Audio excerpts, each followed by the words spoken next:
নমস্কার, অমৃত বর্ষা অনুষ্ঠানে আপনাদের প্রত্যেককে জানাই স্বাগত। আমাদের জীবনে, আমাদের প্রতিটি মানুষের জীবনে কত না সমস্যা রয়েছে, তাই না? আর সমস্যা যখন আছে তার সমাধানও নিশ্চয়ই রয়েছে, থাকতে বাধ্য। আর আপনারা এতদিনে নিশ্চয়ই দেখেছেন সমস্যা এবং সমাধান অনুষ্ঠানে যে ব্যক্তি আমাদের প্রত্যেকের জীবনের কঠিন জটিল সমস্যাগুলোকে কত সরলভাবে বিশ্লেষণ করে দিয়েছেন। আমাদের জীবনের সমস্ত সমস্যাগুলোকে উনি কি সুন্দরভাবে একটা সুন্দর রূপ প্রদান করেছেন, যেটা দিয়ে আমরা সুন্দরভাবে জীবনটাকে অতিবাহিত করতে পারি। সেই ব্যক্তি আর কেউই নন, আপনাদের নতুন করে তার নাম আর বলে দিতে হবে না। তিনি হলেন জ্যোতিষ জগতের বর্ণময় উজ্জ্বলতম নক্ষত্র, গবেষক জ্যোতিষ শ্রীদেব দাস। আর আজকে আমাদের এই অমৃত বর্ষা অনুষ্ঠানে আমরা দেখব আধ্যাত্মবাদের উপর উনি কি সুন্দরভাবে, অসাধারণভাবে বিশ্লেষণ করেন। আর আপনাদের সঙ্গে আমি রয়েছি শাশ্বতী। তবে আসুন শোনা যাক আধ্যাত্মবাদের উপর তার বিশ্লেষণ। নমস্কার। আপনার প্রতি যে প্রথম প্রশ্ন থাকবে সেটা হচ্ছে, আমরা তো প্রত্যেকটা পুজোতেই দেখি যে একটা আরতি আমরা সবসময় করি। তা পুজোর ক্ষেত্রে বা আমাদের জীবনের ক্ষেত্রে আরতির কি সম্পর্ক, আরতির প্রয়োজনীয়তাটা কোথায়? যে প্রশ্ন তুমি করেছো সে প্রশ্নের উত্তর অবশ্যই দেব। তার আগে এই ধর্মসভাতে উপস্থিত সকল ভক্তগণ এবং যে সমস্ত টিভি মিডিয়া থেকে টেকনিশিয়ান ভক্তরা এই ধর্মসভাতে এসে উপস্থিত হয়েছ, তোমাদের সকলকে এবং সেই সমস্ত টিভি মিডিয়া কর্তৃপক্ষকে, যে সমস্ত টিভি মিডিয়া থেকে তোমরা এসে উপস্থিত হয়েছ সেই সমস্ত টিভি মিডিয়া কর্তৃপক্ষকে এবং এই টিভি মিডিয়ার মাধ্যমে যে সমস্ত ভক্তগণ এই অমৃত বর্ষা অনুষ্ঠানকে দেখছো, তোমাদের সকলকে আমার প্রীতি এবং শুভেচ্ছা জানিয়ে এবং সর্বমঙ্গলময়ী শ্রী শ্রী তারা মায়ের চরণে তোমাদের জীবনের সার্বিক মঙ্গল কামনা করে অনুষ্ঠান শুরু করছি অমৃত বর্ষা। যে প্রশ্ন তুমি করেছো যে আরতি প্রয়োজনীয়তা কি, অতীব মহত্বপূর্ণ প্রশ্ন। তার কারণ আমরা দেখতে পাই যে যে কোনো মন্দিরে এই আরতি অবশ্যভাবেই আমরা দেখতে পাই বা আরতি হয়ে থাকে, তা সে কালী মন্দির হোক বা তা দুর্গা মন্দির হোক বা তা কৃষ্ণ মন্দির হোক। কি প্রয়োজনীয়তা আছে এই আরতির, সে বিষয়ে আমি আলোচনা শুরু করব। তোমরা শুনতে থাকবে যে আরতি প্রয়োজনীয়তা কি। আমাদের মানুষের জীবনে এমন কিছু সময় এসে যায় যখন আমাদের জীবনে অর্থ বা পয়সা, আমাদের জীবনে উচ্চ সম্মান বা উচ্চ পদ, আমাদের জীবনে অস্ত্র বা শস্ত্র, আমাদের জীবনে উচ্চ শিক্ষার সার্টিফিকেট, কোনো কিছুই আমাদের তখন আর কোনো প্রকার কাজে লাগে না। সেই সময় মানুষের মন নিরাশার দিকে ছুটে চলে এবং সম্পূর্ণভাবে একা মানুষ নিরাশাগ্রস্ত হয়ে পড়ে। সেই সময় সে বলতে সমস্ত মানুষ নয়, এর মধ্যে কিছু কিছু মানুষ নূতন করে চিন্তা শুরু করে। সেই সময় এই স্থূল জগৎ থেকে সরে গিয়ে সূক্ষ্ম জগৎ, দৃশ্য জগৎ থেকে সরে গিয়ে অদৃশ্য জগৎ নিয়ে সে চিন্তা শুরু করে এবং তার এই যে পর্যায়, অর্থাৎ দৃশ্য জগৎকে ছেড়ে অদৃশ্য জগৎ, অর্থাৎ এই দুই নয়নের দৃষ্টিকে ছেড়ে এই ত্রিনয়নের দৃষ্টি যখন সে মেলে ধরে, যখন সে এই অদৃশ্য জগৎ নিয়ে চিন্তা ভাবনা শুরু করে, যখন সে স্থূল শরীর ছেড়ে দিয়ে আত্মা নিয়ে চিন্তা ভাবনা শুরু করে, যখন তার মধ্যে এই জ্ঞান জাগরিত হয় জীবের, সেই অবস্থাকে বলা হয় আত্মজাগরণ। জীবের সেই অবস্থাকে বলা হয়ে থাকে আত্মজাগরণ। আর এই আত্মজাগরণ দ্বারা মানুষ বা জীব ঈশ্বর থেকে বিচ্ছিন্ন হয়ে গিয়েও সে আবার অর্থাৎ সেই জীব পুনরায় ঈশ্বরের দিকে, সেই পরম আত্মার দিকে গতি প্রাপ্ত হয়। আর এই যে গতি প্রাপ্ত হয় এই জীব আত্মা সেই পরমাত্মার দিকে, এই গতি হলো ভক্তি, এই গতি হলো উপাসনা। এই উপাসনাই হলো আমাদের ভারতীয় ঋষিদের, এই ভক্তি হলো আমাদের ভারতীয় ঋষিদের এক অদ্বিতীয় খোঁজ, এক অদ্বিতীয় আবিষ্কার, যাকে সম্পূর্ণ বিশ্ব স্বীকৃতি দিয়েছে। এই ভক্তি ছাড়া আমরা কখনোই এই সাধারণ জীবাত্মা জন্ম মৃত্যুর এই চক্রব্যূহ থেকে মুক্তি লাভ করে আমরা সেই পরমাত্মার সাথে মিলিত হতে পারি না। আর এই ভক্তিকে আশ্রয় করে মানুষ আত্মতত্ত্বকে জানতে পারে, সে নিজেকে সুগঠিত করতে পারে এই সমাজের বুকে। কি ধরনের সুগঠিত? সে সুস্বাস্থ্যের মালিক হতে পারে, সে সুনাম যশ অর্থ শিক্ষাকে করায়ত্ত করতে পারে, সে জ্ঞানকে করায়ত্ত করতে পারে, সে জীবনের সফলতাকে করায়ত্ত করতে পারে এবং সর্বোপরি সে মুক্তিকে প্রাপ্ত হতে পারে। এবং আমাদের ভারতীয় ঋষিরা বলেছেন, আমাদের ভারতীয় মুনি ঋষিরা বলেছেন, যদি চেতনার অধোগতির নাম তৃষ্ণা হয়, তাহলে সেই চেতনার সর্বোচ্চ শৃঙ্গের নাম হলো ভক্তি। এই বিষয়টিকে নিয়ে আমাদের ভাববার আছে। আমাদের মধ্যে যে চেতনা, এই চেতনার জন্যই আমরা আর সমস্ত জীবের থেকে আলাদা। আমরা মানুষ, একমাত্র মানুষ পারে ঈশ্বরকে চিন্তা করতে। ইতিপূর্বে আমি তোমাদেরকে অমৃত বর্ষা অনুষ্ঠানে বলেছিলাম যে আমরা 84 লক্ষ জন্ম পার হয়ে এই মানব জন্ম প্রাপ্ত হয়ে থাকি। আর একমাত্র মানুষ চিন্তা করতে পারে সেই ঈশ্বরকে, সেই পরম আত্মাকে। আর এই মানুষের মধ্যে যখন চেতনার ক্ষয় দেখা দেয়, যখন সে কাম ক্রোধ লোভ ইত্যাদি রিপু বা শত্রু দ্বারা জর্জরিত হয়ে পড়ে, তখন তার মধ্যে একের পর এক তৃষ্ণা দেখা দিয়ে থাকে। আর সেই তৃষ্ণা তাকে কোনো প্রকার সুখ বা শান্তি প্রদান করতে পারে না, তাকে ক্রমাগত অবক্ষয়ের দিকে, তাকে ক্রমাগত ক্ষয়ের দিকে ধাবিত করে। এবং এই ক্ষয়ের দিকে ধাবিত করতে করতে মানুষ অপরাধকে প্রাপ্ত হয়। মানুষ অপরাধ জগতে নিজেকে নিবেশ করে থাকে। আর আমরা যখন সেই তৃষ্ণার বেড়াজাল থেকে বেরিয়ে এসে আমরা যখন ভক্তির সমুদ্রে নিমজ্জিত হই, তখন আমাদের জীবনে দেখা দিয়ে থাকে সফলতা। আমাদের চেতনার সর্বোচ্চ সুগঠিত শৃঙ্গটির নামই হলো ভক্তি। তাই বলেছেন আমাদের ভারতীয় ঋষিরা। সেখানে এই ভক্তি স্থানে সমস্ত দুনিয়ার বিশেষণ থেমে যায় এবং থেকে যায় এক অনাবিল আনন্দ, এক চিরন্তন আনন্দ। কারণ আমরা তৃষ্ণা দ্বারা যে আনন্দকে প্রাপ্ত হই, সে আনন্দ আমাদের কাছে চিরস্থায়ী নয়। আমরা তৃষ্ণার দ্বারা যে আনন্দকে প্রাপ্ত হয়ে থাকি, সেই আনন্দ আমাদের কাছে ক্ষণস্থায়ী। আমরা তাই দেখতে পাই, যখন আমরা কোনো কিছুর ওপর মনোনিবেশ করে থাকি তৃষ্ণা দ্বারা, যখন সে বস্তু ক্ষয়প্রাপ্ত হয়, যখন আমরা সেই বস্তুকে প্রাপ্ত হতে পারি না, তখন আমাদের মধ্যে দেখা দেয় দুঃখ। তা সে বাড়ি হতে পারে, তা সে অর্থ হতে পারে, তা সে সম্পত্তি হতে পারে, তা সে গাড়ি হতে পারে, তা সে নারী হতে পারে।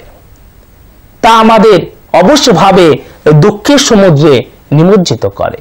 কিন্তু আমরা এই ভক্তির দ্বারা যে অনাবিল আনন্দ পেয়ে থাকি, আমরা হরি নামের দ্বারা যে অনাবিল আনন্দ পেয়ে থাকি, আমরা শ্রবণ মনন চিন্তনে যে অনাবিল আনন্দ পেয়ে থাকি, সে আনন্দ কখনোই ক্ষণস্থায়ী নয়, সেই আনন্দ হলো চিরস্থায়ী। সুতরাং সেক্ষেত্রে এই যে চিরস্থায়ী আনন্দ, তাকে যদি আমরা প্রাপ্ত হতে চাই, তাহলে অবশ্যভাবে আমাদের ভক্তির খোঁজ করতে হবে। ভগবৎকারগণ, আমাদের এই বৈদিক ট্র্যাডিশনে ভগবৎকারগণ নবদা ভক্তিকে শ্রেষ্ঠ বলে মেনেছেন, বা আমাদের ভগবৎকারগণ এই নবদা ভক্তিকে শ্রেষ্ঠ বলে স্বীকৃতি দিয়েছেন। তাহলে আমাদেরকে জেনে নিতে হবে যে এই নবদা ভক্তি কি। এই নবদা ভক্তির মধ্যে যে সমস্ত পর্যায়গুলো আছে, আমি সেগুলো তোমাদের সামনে উপস্থাপন করছি, তোমরা সেগুলোকে নোট করে নেবে। কি এই নবদা ভক্তি? এর মধ্যে বেশ কতগুলো পর্যায় আছে। সেগুলো কি? শ্রবণ, তারপরে হচ্ছে কীর্তন, তারপরে হচ্ছে স্মরণ, তারপরে হচ্ছে পাদ সেবন, তারপরে হচ্ছে অর্চন, এবং হচ্ছে বন্দনা, আর সর্বশেষ আরতি। তাহলে এই যে আরতি সম্পর্কে আমাকে এই ধর্মসভাতে প্রশ্ন করা হয়েছে, এত সময় আমরা এসে পড়লাম আরতিতে। তাহলে জানতে হবে আরতি কি। আরতি হলো আমাদের বৈদিক ট্র্যাডিশনের নবদা ভক্তির একটি অংশ। সেই অংশের মধ্যে আরতি ছাড়া আর কি কি পর্যায় রয়েছে, সেই নবদা ভক্তির মধ্যে আরতি ছাড়া যে পর্যায়গুলো রয়েছে, সেগুলো আমি আরো একবার তোমাদের কাছে বলছি। সেখানে আছে শ্রবণ, আছে কীর্তন, আছে স্মরণ, আছে পাদ সেবন, আছে অর্চন, আছে বন্দনা, এবং সর্বশেষ আরতি। তাহলে আমি আরতি সম্পর্কে ডিটেইলস ভাবে আলোচনা করলেও তার আগে আমি তোমাদের কাছে একবার বলে দেব যে এই বাকি পর্যায়গুলোর কি মহত্ব রয়েছে। সেখানে বলছে শ্রবণ, সৎসঙ্গ করবার জন্য দরকার হবে সৎসঙ্গের সৎ উপদেশগুলো শোনা। এই শুনবার অভ্যাস একদিনে তৈরি হতে পারে না, তা আমি তোমাদেরকে ইতিপূর্বেও বলেছি। সেটা আমাদের অভ্যাস চাই। প্রতি মুহূর্তে এটি আমাদের শ্রবণ করতে হবে, শুনতে হবে, শুনবার অভ্যাস করতে হবে। হরি নামে আমাদেরকে বিভোর হতে হবে। আর এই হরির নাম শ্রবণ করতে গেলে এটা আমাদের অভ্যাসের ধারা, একে আমাদের শ্রবণ করতে হবে।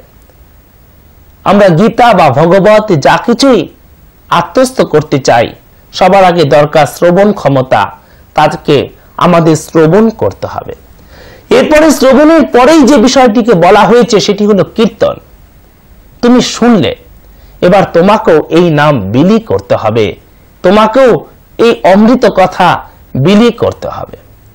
তাই শুধুমাত্র শোনা নয়, তার পরের স্টেজ বা দ্বিতীয় অধ্যায় বা দ্বিতীয় পর্যায়ে আমাদের শাস্ত্রকারগণ বলেছেন যে তুমিও কীর্তন করো, তুমিও বর্ণনা করো, তুমিও এই অমৃত কথা বিলি করো।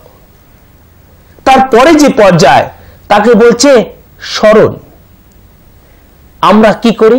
আমরা হরিসভাতে এসে অনেক ভালো ভালো কথা শুনি, আমাদের ভালো লাগে। কি বলা হয়? ক্রোধ করো না, ক্রোধ জ্ঞান নাশ করে। কথাটা আমরা শুনলাম, আমাদের ভালো লাগলো। আর ঠিক বাড়িতে ফিরে গিয়ে আমরা আর একে স্মরণে রাখতে পারলাম না, আমরা আর একে স্মরণ করতে পারলাম না। হরিসভাতে যা আমাদের কাছে খুব ভালো লাগলো, তা আমরা গৃহ জীবনে ফিরে গিয়ে তাকে আর স্মরণ রাখতে পারি না। আমরা সেই ক্রোধের বশবর্তী হয়ে পড়ি। ইতিপূর্বে আমি ক্রোধ ও কাম সম্পর্কে তোমাদের কাছে ডিটেলসে আলোচনা করেছিলাম যে কিভাবে, কোথা থেকে এই ক্রোধ জন্ম নিয়ে থাকে। একে কন্ট্রোল করা অতীব কঠিন। ক্রোধ কিভাবে জন্ম নেয় তা আমি তোমাদের কাছে আজ আরো একবার বলবো। যখন আমাদের কোনো ইচ্ছা বাধা প্রাপ্ত হয়, সেই সময় আমাদের মধ্যে ক্রোধ জন্ম নিয়ে থাকে। এই ইচ্ছা কি? ইতিপূর্বে আমি তোমাদের কাছে বলেছিলাম যে ক্রোধ হলো সব থেকে সাংঘাতিক রিপু, কিন্তু গীতাতে বলা হয়েছে যে কাম হলো সব থেকে সাংঘাতিক রিপু। সেটি কেন? এই ক্রোধ কোথা থেকে জন্ম নেয় তা আমাদেরকে জানতে হবে। ইতিপূর্বে আমি বলেছিলাম, তা আমি আরো একবার আজকে তোমাদের সামনে বলছি। যখন আমাদের কোনো ইচ্ছা বাধা প্রাপ্ত হয়, এই ইচ্ছা কি? ইচ্ছা হলো আমাদের কামনা, যা আমরা মনে মনে কামনা করে থাকি, এটি হোক, আমি এটি পাবো, এই সুখ আমি প্রাপ্ত হব। এটি হলো আমাদের মনে কামনা, যা প্রতিনিয়ত ক্রমবর্ধমান, যে তৃষ্ণা কোনো দিন মিটবার নয়। এই তৃষ্ণা কোনো দিন আজ পর্যন্ত কারণ মেটেনি। এই তৃষ্ণা ক্রমবর্ধমান, এই তৃষ্ণা তোমাকে শুধুই তাড়িয়ে বেড়াবে। যখন আমাদের সেই কাম বা ইচ্ছা বাধা প্রাপ্ত হয়, সে ইচ্ছা সদিচ্ছা হতে পারে, সে ইচ্ছা খারাপ ইচ্ছা হতে পারে। যে কোনো প্রকার ইচ্ছা যখন আমাদের বাধা প্রাপ্ত হয়, তাহলে আমি যদি এমন কোনো এক ইচ্ছার কথা ধরে নেই, যে ইচ্ছাতে আমরা দেখলাম যে কোনো এক ব্যক্তি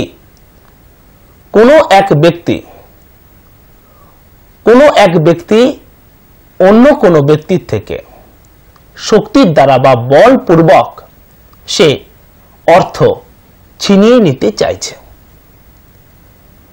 যখন সেই দস্যু ব্যক্তি মনে এই ইচ্ছে এলো যে আমি তার থেকে বলপূর্বক অর্থ ছিনিয়ে নেব, যদি এই ইচ্ছেতে কোনো ব্যক্তি বাধা না দেয়, তাহলে তার মনে কোনো প্রকার ক্রোধ আসবে না। সে সেই দুর্বল ব্যক্তির থেকে, সেই দস্যু ব্যক্তি অর্থ ছিনিয়ে নিতে সক্ষম হবে। কিন্তু ক্রোধ কখন দেখা দেবে? ক্রোধ সেই সময় দেখা দেবে যখন সেই দস্যু ব্যক্তিকে কেউ বাধা দেবে, বা যার থেকে অর্থ ছিনিয়ে নেওয়া হচ্ছে সে ব্যক্তি যখন বাধা দেবে, তখন তার মধ্যে অনিবার্যভাবে, অর্থাৎ সেই দস্যু ব্যক্তির মধ্যে অনিবার্যভাবে ক্রোধ দেখা দেবে। আর সেই ক্রোধ আমাদের কিভাবে আমাদের জীবনে ফলদান করে সে কথা আমি তোমাদেরকে বলেছি, যে এই ক্রোধ হলো আপেক্ষিক বিষয়। সে কথা আমি ইতিপূর্বে তোমাদের সামনে উপস্থাপন করেছি। সে বিষয়টি হয়তো এখনো পর্যন্ত তোমাদের কাছে, যারা আজকে এই নতুন অমৃত বর্ষা অনুষ্ঠান দেখছো, হয়তো তোমাদের কাছে তা সম্পূর্ণ পরিষ্কার হলো না। ক্রোধ আপেক্ষিক, অর্থাৎ এই ক্রোধ যখন তখন পরিবর্তিত হতে পারে ভয়তে। শুনে অবাক লাগছে যে ক্রোধের সাথে ভয়ের কি সম্পর্ক। যদিও আমি ভুলে যাইনি, আমার মূল আলোচনা করবার বিষয় আরতি, কিন্তু সেই আরতিকে সম্পূর্ণভাবে উপস্থাপন করতে গেলে এই বিষয়গুলোকেও অবশ্যভাবে আমাদেরকে জেনে নিতে হবে। ইতিপূর্বে আমি তোমাদেরকে বলেছিলাম যে একটি উদাহরণ, এই বিষয়ে আমি এত ডিটেলস আজ আলোচনা করছি তার কারণ আজ আমি তোমাদের কাছে এ কথাই বলবো যে ক্রোধকে আমি সে সময় সব থেকে ভয়ানক রিপু বলেছিলাম, যেন তোমরা খুব সহজে বুঝে নিতে পারো যে ক্রোধ কিভাবে সৃষ্টি হয়। কিন্তু এই ক্রোধকে যেহেতু সৃষ্টি করে থাকে কাম বা কামনা, সেই হেতু সর্বদা জানবে যে কাম বা কামনাই আমাদের সব থেকে ভয়ানক রিপু, অর্থাৎ সব থেকে ভয়ানক শত্রু। তাহলে আমি সেই এক্সাম্পল আজ আবার আমি তোমাদের সামনে উপস্থাপন করছি যে তুমি অফিস যাবে বলে স্নান করে বাথরুম থেকে এসে দেখছো যে তোমার খাবার টেবিলে যে খাবারটি দেওয়া রয়েছে তার মধ্যে তোমার বাড়ির যে বিড়ালটি সেটি সেই খাবারে মুখ দিয়েছে।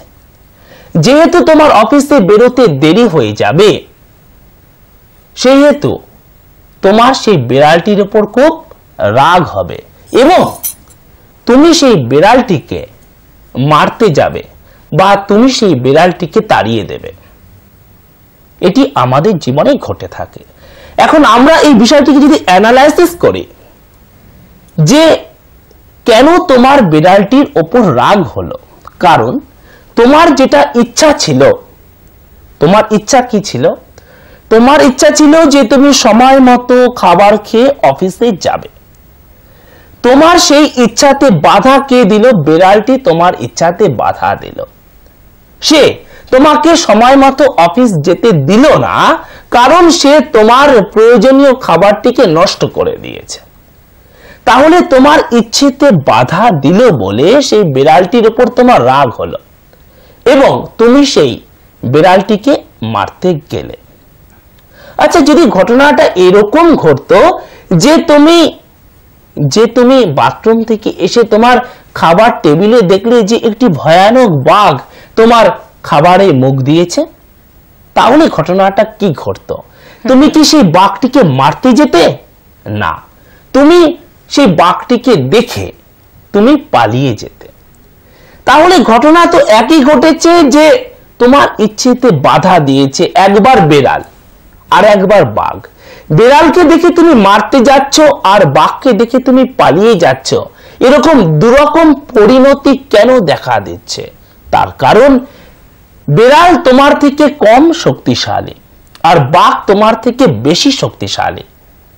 যখন আমাদের ইচ্ছেতে কেউ বাধা দেয়, সে ব্যক্তি বা সেই ব্যক্তি সমষ্টি যখন আমাদের থেকে কম শক্তিশালী হয়, তখন তার প্রতি আমাদের ক্রোধ দেখা দেয়।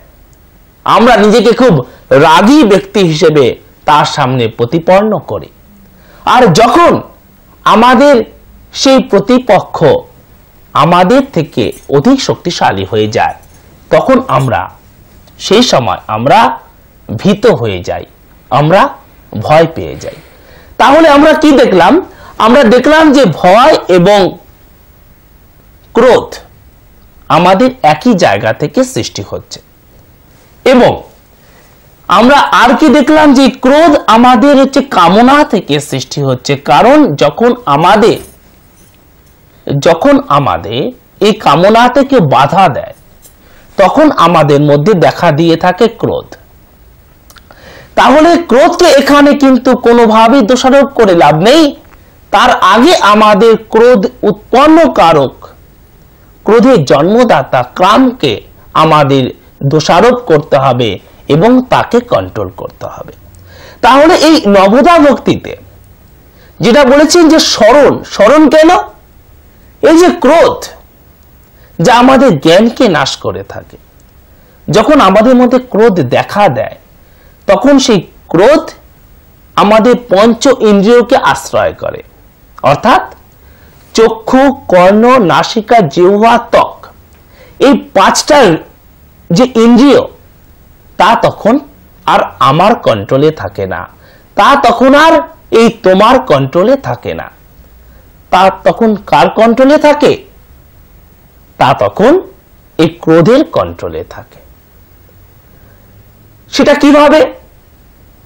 যখন তোমার মধ্যে ক্রোধ দেখা দেয়, তখন তোমার চোখ সবকিছু দেখেও দেখে না।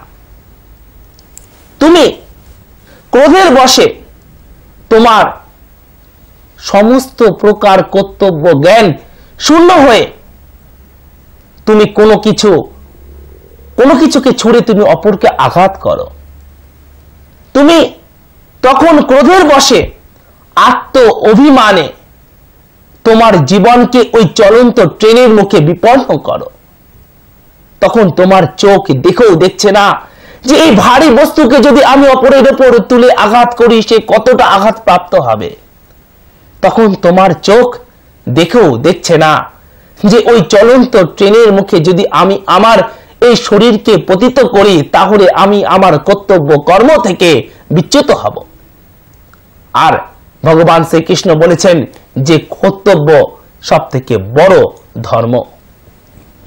তাহলে আমরা কি দেখলাম? যে ক্রোধের বশে আমাদের চোখ আমাদের কথা শোনে না, এবং কান, চক্ষু, কর্ণ, যখন তুমি অপরকে আঘাত করতে চলেছ, তোমার পারিপার্শ্বে অবস্থিত ব্যক্তিরা তোমাকে থামাবার চেষ্টা করছে। তুমি এটি ভেঙো না, তুমি এটি ছুঁড়ে মেরো না, কিন্তু কে শোনে কার কথা? কারণ সেই সময় তোমার এই কান আর তোমার কন্ট্রোলে নেই। সেই সময় তোমার এই কান ওই দস্যু ক্রোধের কন্ট্রোলে। চক্ষু, কর্ণ, নাসিকা, তুমি ক্রোধের বশে তুমি আগুন ধরিয়ে দিচ্ছ, ওই দাহ্য বস্তুকে তুমি ছড়িয়ে দিচ্ছ। তুমি একবারও সেই দাহ্য বস্তুর উগ্র গন্ধ তোমার নাকে এসে লাগছে না, কারণ সেই সময় তোমার এই ঘ্রাণ নেবার ক্ষমতা আর তোমার কন্ট্রোলে নেই, তা ক্রোধের কন্ট্রোলে চলে গিয়েছে। জীব এ তো অতীব মারাত্মক। এই জীবের জন্য তোমাকে বারবার ক্ষতিগ্রস্ত হতে হয়, কারণ যখন তোমার মধ্যে এই ক্রোধ সম্পূর্ণরূপে কন্ট্রোল নিয়ে নেয়, তখন এই জীব এই ক্রোধের বশে কত আজে বাজে কথা বলে। আর সেই সময় যখন এই জীব সমস্ত আজে বাজে কথা বলে, ফলে ছিন্ন হয় অনেক মধুর সম্পর্ক। আর ক্রোধ যখন তোমাকে ছেড়ে চলে যায়, তখন এই জীবের জন্য তোমাকে অপর ব্যক্তির কাছে ক্ষমা প্রার্থনা করতে হয়। আর বহু ক্ষেত্রে ক্ষমা প্রার্থনা করো, সেই ভেঙে যাওয়া সম্পর্ক আর পুনরায় জুড়ে যায় না, কারণ ভাঙা কাঁচ আর ভাঙা মন জোড়া লাগলে তাতে দাগ থেকেই যায়। এবং ত্বক, যখন তোমার সামান্য এতটুকু কেটে যায় সেভ করতে গিয়ে, তখন তোমার তো খুব জ্বালা যন্ত্রণা হয়। আর ক্রোধের বশে যখন তোমার 5টা সেলাই পরবার মতো জায়গাও তোমার কেটে গিয়ে ব্লিডিং হচ্ছে, তোমার তাতে কোনো ভ্রুক্ষেপ নেই, কারণ সেই ত্বক আর তখন তোমার কন্ট্রোলে নেই, তা ক্রোধের কন্ট্রোলে হয়ে গিয়েছে। এই ক্রোধ আমাদের মধ্যে বারবার বৈরাগত শত্রুর মতো আক্রমণ করে বসে আমাদেরকে। আর আমরা হরিসভা এসে শপথ করি, আমরা হরিসভা এসে বুঝতে পারি, আমরা সৎসঙ্গে এসে বুঝতে পারি যে হ্যাঁ, এই ক্রোধ আমাদের জ্ঞান নাশ করে, ক্রোধ আমাদেরকে অবক্ষয়ের পথে নিয়ে যায়, কিন্তু তা আমরা স্মরণ রাখতে পারি না। তা আমাদের জীবনে প্রয়োজনের সময় তা স্মরণ থাকে না। ঠিক যেরকম মহাবীর কর্ণ তার প্রয়োজনের সময়ে সে তার যুদ্ধ বিদ্যাকে স্মরণ রাখতে পারেননি, তিনি তার গুরু থেকে অর্জিত সমস্ত কলা কৌশলকে ভুলে গিয়েছিলেন। ফলে সেই মহাবীর কর্ণের পতন ঘটেছিল কুরুক্ষেত্রের মহাযুদ্ধে। আর এই জীবনের মহাযুদ্ধে আমরা এই সৎসঙ্গে এই ক্রোধ নাশক মন্ত্রটি আমরা ভুলে যাই, ফলে আমাদের জীবনে পতন ঘটে। তাই আমাদের শাস্ত্রকারগণ বলেছেন, স্মরণ শুধু এই ধর্মসভা করলে হবে না, তাকে স্মরণ রাখতে হবে জীবনের যুদ্ধের মতো, যেন সেই মহাবীর কর্ণের মতো আমাদের রথের চাকা মাটিতে বসে না যায়, যেন সেই মহাবীর কর্ণের মতো আমাদের জ্ঞানের চাকা ক্রোধের কালিমা দ্বারা লিপ্ত না হয়। তাই আমাদের শাস্ত্রকার বলেছেন যে স্মরণ, তারপরে পাদ সেবন, ঈশ্বরের ক্রিয়াকর্ম করতে হবে, ঈশ্বরের সাধন ভোজন করতে হবে, সেটি হলো পাদ সেবনই। এক একটি বিষয় নিয়ে আলোচনা করতে গেলে একদিনে সম্পূর্ণ হবে না, যদিও আমাকে আজকে কমপ্লিট করতে হবে আরতি, এরপরে অর্চন, তার অর্চনা করতে হবে, তারপরে হচ্ছে বন্দনা, তারপর তার বন্দনা করতে হবে, এবং সর্বশেষ আরতি, যা আমাদের আলোচ্য বিষয়। তাহলে হচ্ছে যে এই আরতি আমরা করব কেন ভক্তগণ, আমরা কেন করব গো এই আরতি? কি জন্য আমরা এই আরতি করব? আমরা এই আরতি করব এর জন্য যে পূজা পদ্ধতিতে আমাদের যে ত্রুটি বিচ্যুতি থেকে গেল। কারণ আমরা তো প্রতিদিনকার পূজা সমান সমান মন দিয়ে সমান নিষ্ঠার সাথে করতে পারি না। আমাদের এই মায়ার সংসারের কর্মকোলাহল নানাভাবে আমাদের মনকে বিব্রত করে, সেই পরমাত্মার থেকে আমাদের মনকে বিচ্ছিন্ন করে। আর এই বিচ্ছিন্ন হবার ফলে আমাদের এই পূজা পদ্ধতিতে কিছু ত্রুটি বিচ্যুতি থেকে যায়। আর আরতি সেই সমস্ত ত্রুটি বিচ্যুতিকে পূর্তি করে, সেই সমস্ত ত্রুটি বিচ্যুতিকে পূরণ করে আরতি। তাই আমরা এই আরতি অবশ্য রূপে প্রতিদিন করব। আরো কেন করব তাও আমরা জানব। এই আরতি শব্দটা এলো কোথা থেকে? এই আরতি শব্দ কোথা থেকে এলো? আরতি সংস্কৃতি, আরতি আমাদের একটি সংস্কৃতি। আর আমরা জানব যে এই আরতি শব্দটা এলো কোথা থেকে। আরতি সংস্কৃত শব্দের আরতি শব্দের থেকে সৃষ্টি হয়েছে। সংস্কৃত শব্দ আরতি থেকে আরতি শব্দ সৃষ্টি হয়েছে। এই আরতির মানে কি? কি মানে এই আরতি শব্দে? আরতি শব্দের মানে হলো বিশ্রাম দেওয়া। আরতি শব্দের মানে হলো থামা। আরতি শব্দের মানে হলো বিরতি।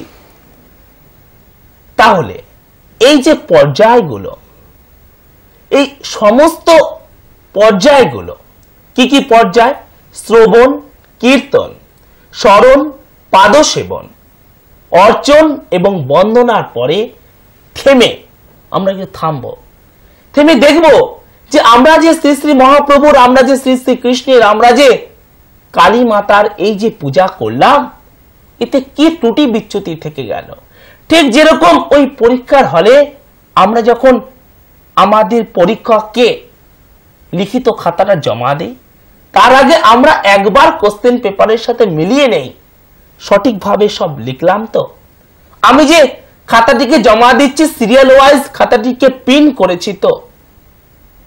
এই যে থেমে দেখে নেওয়া, ঠিক সেই রকম আমাদের যে পূজা পদ্ধতি, যে ভক্তি আমি সেই পরমাত্মার উদ্দেশ্যে নিবেদন করলাম, সেই ভক্তি, সেই পদ্ধতি সঠিকভাবে নিবেদন করলাম তো। আমি সেই পরমাত্মার দিকে গতি প্রাপ্ত হতে পারবো তো। এই দেখে নেওয়াটাই হলো আরতি। আরতি আরতি বিভিন্ন প্রকারের হয়ে থাকে। রাত্রিতে উপাসনার পরে যে আরতি করা হয় তাকে আর আরতিক বলা হয়।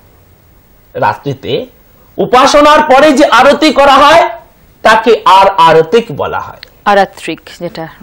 হ্যাঁ, স্কন্দ পুরাণ অনুসারে মন্ত্রহীনম ক্রিয়াহীনম যৎকৃতম পূজন হরে সর্বম সম্পূর্ণতামেতে কৃতে নিরাজনী শিবে। অর্থাৎ পূজন এর অর্থ কি? এর অর্থ হলো যে পূজন মন্ত্রহীন বা ক্রিয়াহীন হলেও যদি আমার পূজা মন্ত্রহীন হয়ে পড়ে, যদি আমার এই পূজা করতে কিছু মন্ত্রের ত্রুটি বিচ্যুতি হয়ে থাকে, ক্রিয়াহীনম, যদি আমি সমস্ত কাজগুলো সঠিকভাবে সম্পাদিত নাও করতে পারি, তাহলে নিরাজন অর্থাৎ আরতি করলে এই সমস্ত অসম্পূর্ণতার সম্পূর্ণতা আসে। তাই আমাদের স্কন্দ পুরাণে বলা হয়েছে মন্ত্রহীনাম ক্রিয়াহীনাম যৎ কৃতাম পূজন হরে সর্বাম সম্পূর্ণতামেতে কৃতে নিরাজনে শিবে। অর্থাৎ এই সমস্ত ত্রুটি বিচ্যুতিকে পূর্তি করবে। মন্ত্রহীন হলো, ক্রিয়াহীন হলো, সেই পূজা আমার বিফলে যাবে না যদি আমি সঠিকভাবে এই আরতিকে সম্পাদিত করতে পারি। এবং আর কি বলা হয়েছে?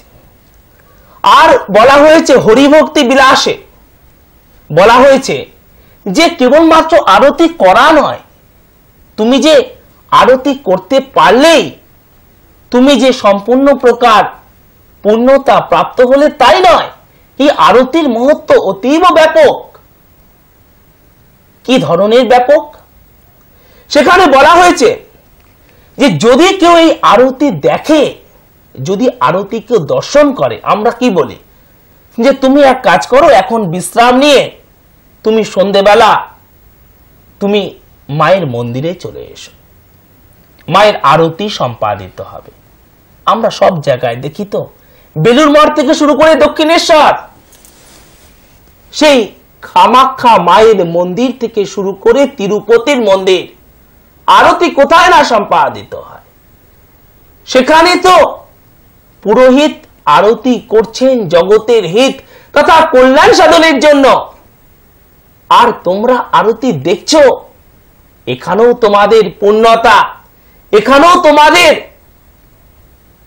তোমাদের সার্থকতা কম নয়। কারণ আমাদের হরিভক্তি বিলাসে বলা হয়েছে যে এই আরতি দেখাটাও অতীব সৌভাগ্যের বিষয়। এবং তার সাথে কি বলা হয়েছে? বিষ্ণু ধর্মান্তরে বলা হয়েছে যে এই বিষ্ণু ধর্মান্তরে বলা হয়েছে যে ধূপ ও আরতিকে, ধূপ এক হাতে ধূপ নিয়ে আরেক হাতে আরতি নিয়ে যদি কেউ আরতি করতে পারে তাহলে সে জীবনে ঋদ্ধি সিদ্ধি প্রাপ্ত হতে পারে। সে সম্পূর্ণ প্রকার সমস্যা, সম্পূর্ণ প্রকার মৃত্যু থেকে সে অব্যাহতি লাভ করতে পারে। শুনে অবাক লাগছে, এই সম্পূর্ণ প্রকার মৃত্যু বলতে আবার কি? মৃত্যু তো এক প্রকারেরই ঘটবে, যখন শ্বাস বন্ধ হয়ে যাবে ডাক্তারবাবু ডেথ সার্টিফিকেট লিখে দেবেন, সে তো এক প্রকার মৃত্যু, সে হলো এই শরীরের মৃত্যু। আর যে মৃত্যু আমাদের প্রতিদিনকার মৃত্যু, যে মৃত্যু ওই বাস ভাড়া গুনে বাড়ি থেকে বেরোতে হয়, আর ওই টিফিনের পয়সা বাঁচিয়ে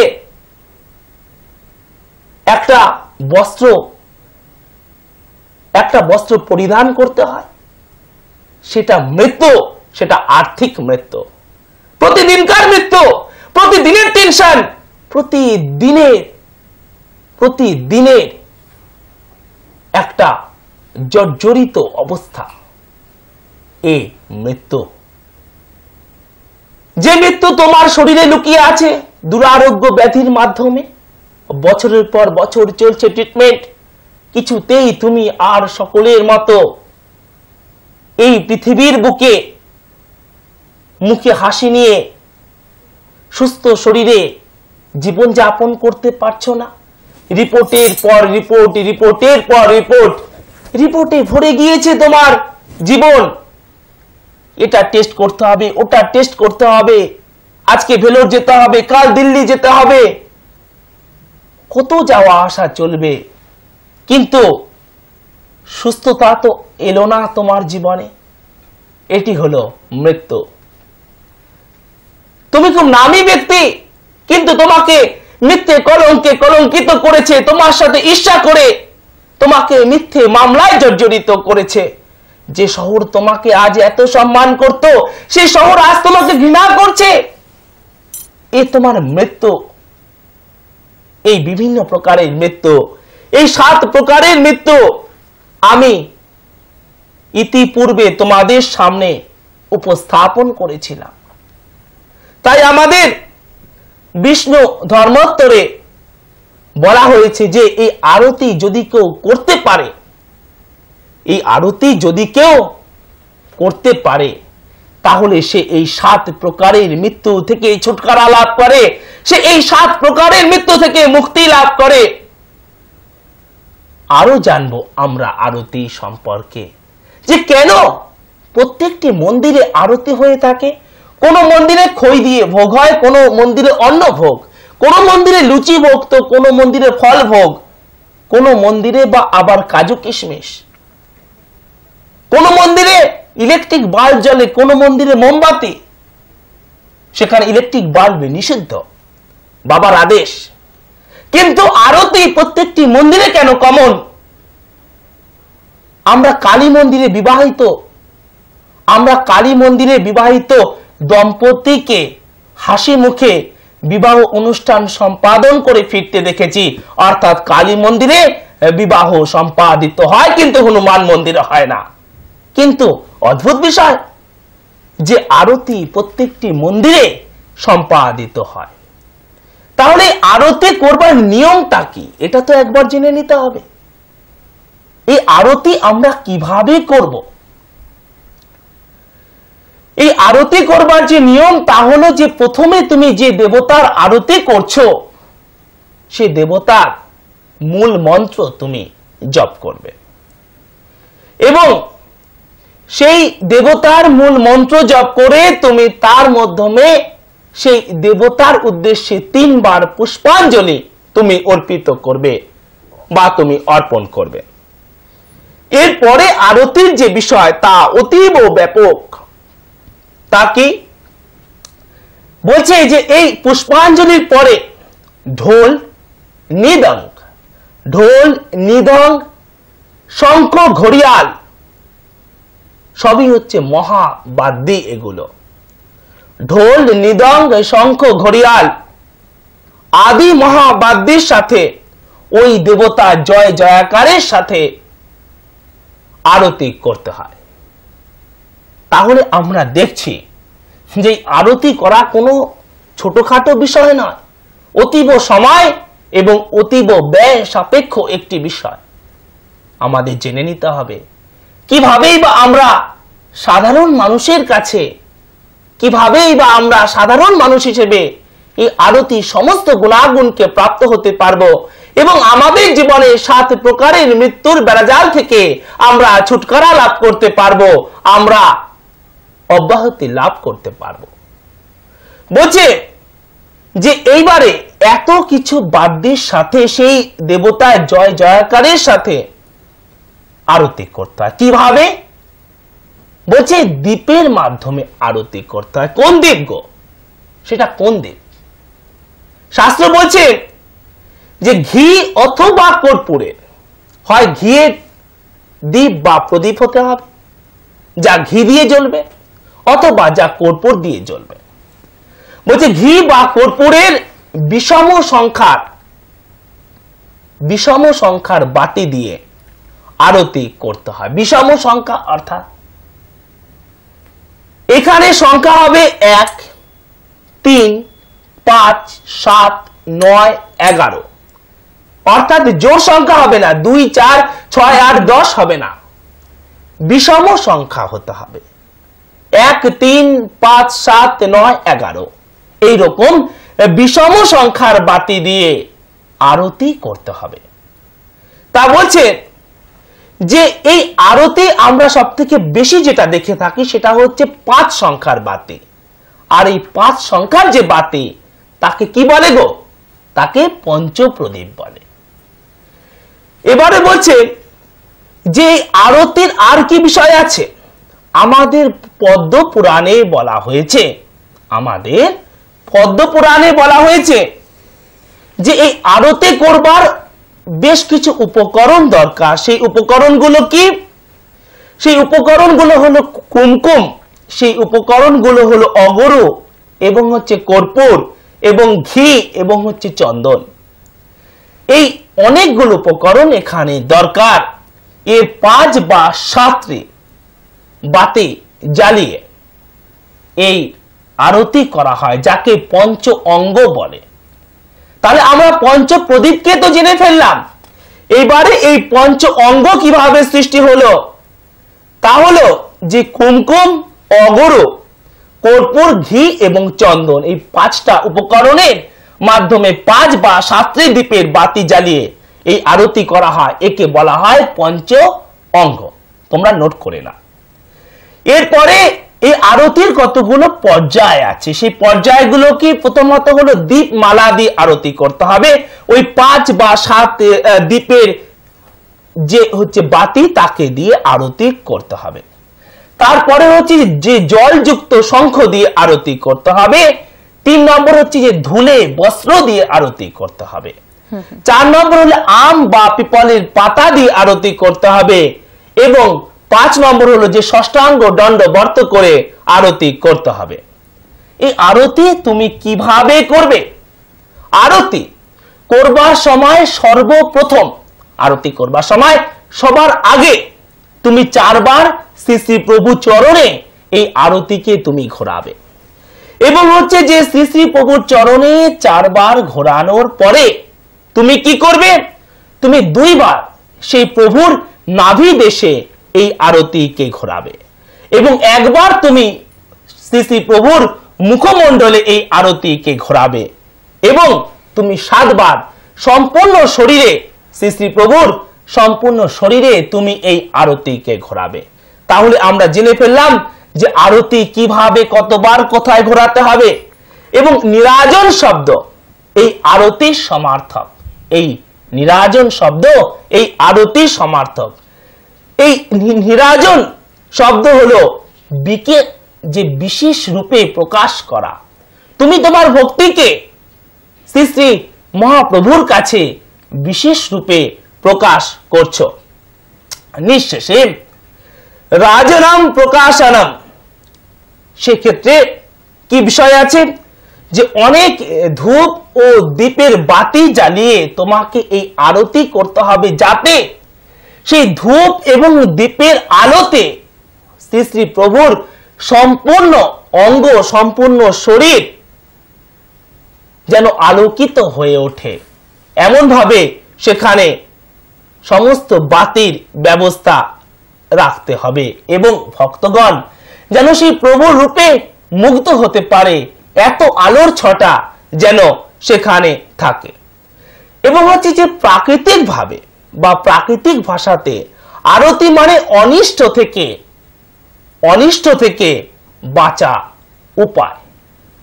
তুমি জীবনে যে সুখ ও সমৃদ্ধির মধ্যে আছো, কোনো প্রকার অনিষ্ট যেন তোমাকে ছুতে না পারে, সে কথাই বলেছেন যে এই অনিষ্ট থেকে বাঁচবার উপায় আমাদের বৈদিক শাস্ত্রকারগণ বলেছেন এই আরতি।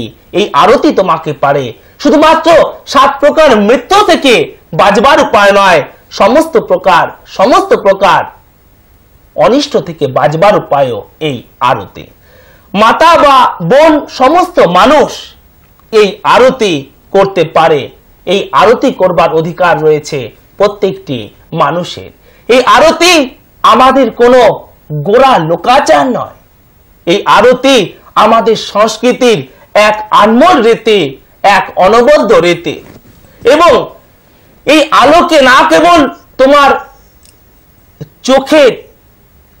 চোখের জ্যোতির সমৃদ্ধি আসে, এই আরতির ফলে না কেবল তোমার মন পবিত্র হয়, না তোমার কেবল দৃষ্টি পবিত্র হয়, এই আরতির মাধ্যমে তোমার জীবনের সমস্ত অন্ধকার দূর হয়ে আসে আমাদের জীবনে সুখ ও সমৃদ্ধির আলো। আজকে এই পর্যন্তই। আরো বলার ছিল আরতি নিয়ে, বলবো অন্য কোনো আগামী ধর্মসভা।